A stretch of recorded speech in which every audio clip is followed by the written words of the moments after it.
सारी दुनिया में मैं तोरे वाला बहाना है। आप लगाइए कैसे कि जिया जिया हो नवाद के लाला, जिया जिया हो नवाद के लाला है। कि तू दबंग के दबंग जीत ले ले हर जगह, सारी दुनिया में मैं तोरे वाला बहाना है। भैया हो ऐसे नहीं, विनोद यादव डरे वाला है ना, डर तो विरोधी से, विरोधी के दिल में लगता चोट, आशा हो जाए तो विनोद जी के भोट। तो एक बार विनोद जी को चाहने वाले दोनों हाथ उठाइए थे, दोनों हाथ अब बजा दीजिए ताली ऐसे कि जिया जिया हो नवाद के लाला, जिया जिया हो नवाद के लाला है।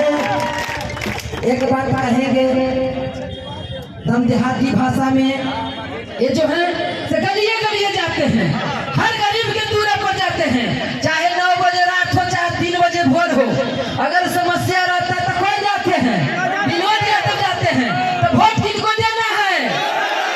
बिडरवा के मैया के, बिडरवा के मैया कुछ न करता, खाली से करके नाचतो, विकास कर छुटको विनोद यादव। तो काहे न वोटवा दे तो नहीं जी, कितना लोग वोट में हाथ उठाता दे। क्या बात है सर, क्षमा चाहेंगे हम म्यूजिशियन नहीं लेके आए, कुछ हमको यहाँ से इन्फॉर्मेशन मिला था कि म्यूजिशियन है और साउंड वाले समझ गए बॉक्सर के म्यूजिशियन, लेकिन हम आपको वादा करते हैं कि चुनाव में हम खड़े रहेंगे।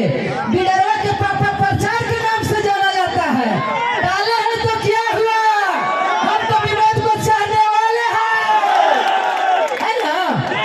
कि दौड़ला धूपला अइलन विनोद जादव, कि दौड़ला धूपला अइलन अशोक जादव, कि जो लगे चाची धीरे धीरे विनोद यादव जी के साथ नहीं हाय भैया।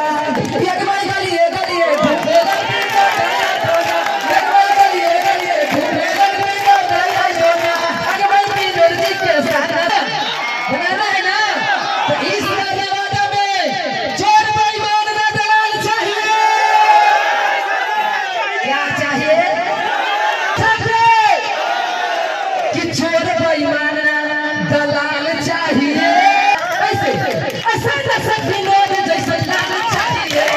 जिंदाबाद जिंदाबाद विनोद यादव जिंदाबाद, जिंदाबाद जिंदाबाद। हसिया बतामाना कोई के भी जा रे भैया, आ धीरे धीरे धीरे धीरे विनोद यादव जी के तो चुपचाप इनकर चुनाव चिन्ह पर जाके टपा गीत बड़ी गावाही है कि जीता थी नाची विनोद कासावा अशोक आशा।